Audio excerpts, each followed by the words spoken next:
Bismillahirrahmanirrahim.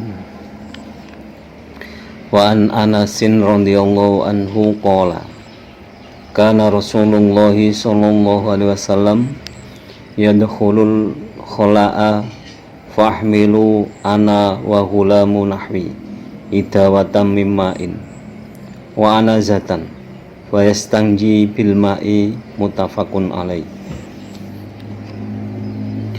Wa an Anasin lan kacerita saking sahabat Anas radhiyallahu muga-muga ngrindani Allah sapa Allah anhu ing Anas. Qala matur sapa Anas, kana ono sapa Rasulullah sallallahu alaihi wasallam, Rasulullah sallallahu alaihi wasallam. Yadkhulu iku manjing sapa Rasulullah. Yadkhula iku manjing sapa Rasulullah al khala'a ing jamban. Fahmilu mongko gawakno ana sapa ingsun wa hulamun lan punakawan nahwi sepadane ingsun idawatan ing wadah mimain saking banyu wa anazatan lan tombak cilik fayastangji mongko gawe sesuci sapa Rasulullah bil mai kelawan banyu. Muttafaqun padha sepakat sapa Imam Bukhari Muslim alaihi ing atase hadis. Hadis berikutnya masih dari Anas bin Malik radhiyallahu anhu berkata bahwa Rasulullah sallallahu alaihi wasallam ketika masuk ke jamban atau ke kamar kecil, saya dan pembantu lainnya itu membawakan idawa mimma, wadah yang berisi air.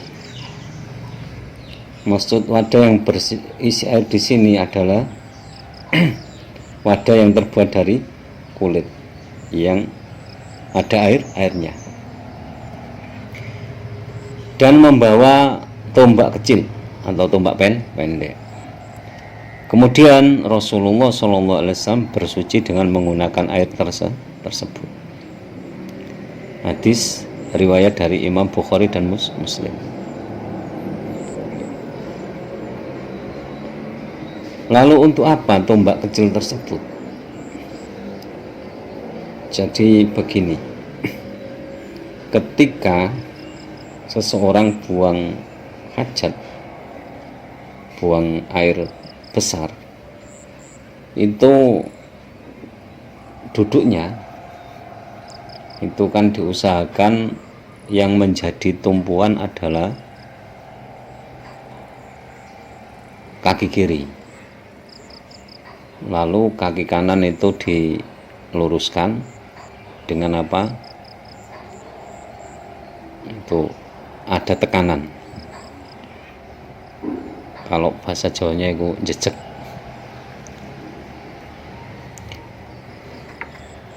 Nah, terus anazatan itu untuk apa? Jadi untuk pegangan. Jadi disunahkan itu tangan kanan kita itu memegang sesuatu untuk lebih kuatnya membantu mengeluarkan hajat. Jadi ada pegangan.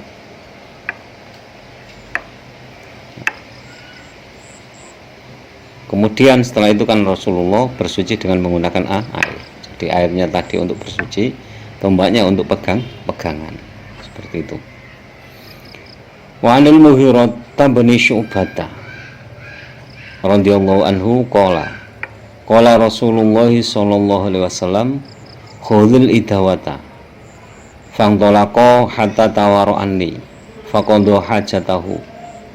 Muttafaqun alaih.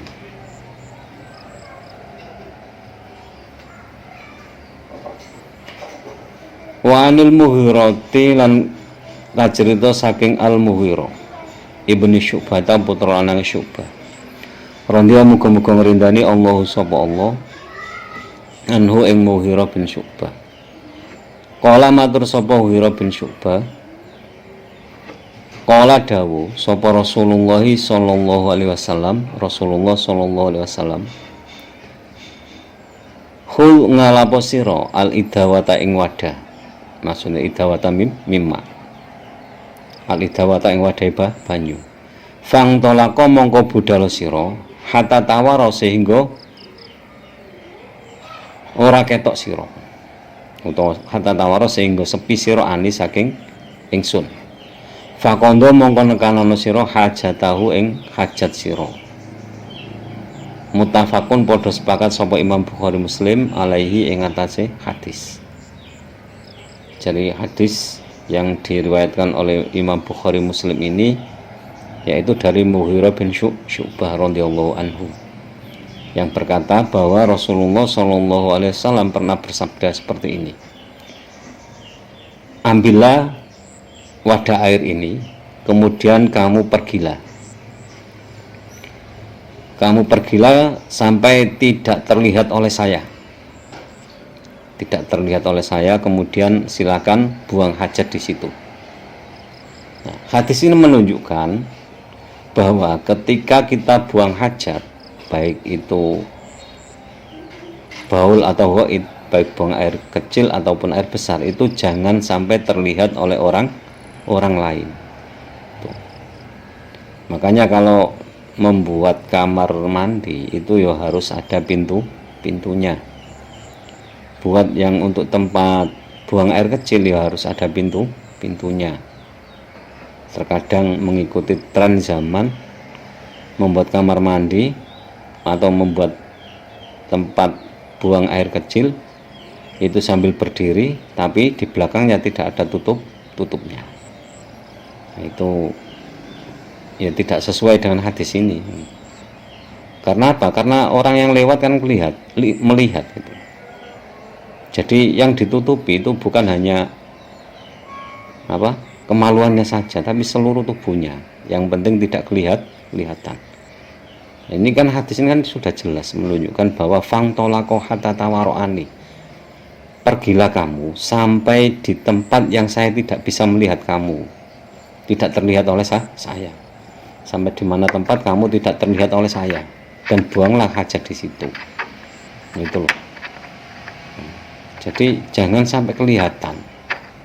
Itu ada kadang masjid tidak ada pintunya, yang untuk buang air kecil tidak dikasih pintu, ya itu ya dirubahlah, jangan sampai seperti itu agar sesuai dengan anjuran Nabi Muhammad SAW. Demikian, kurang lebihnya mohon maaf. Akhirul kalam, wallahul muwaffiq la aqwamit thoriq. Wassalamualaikum warahmatullahi wabarakatuh.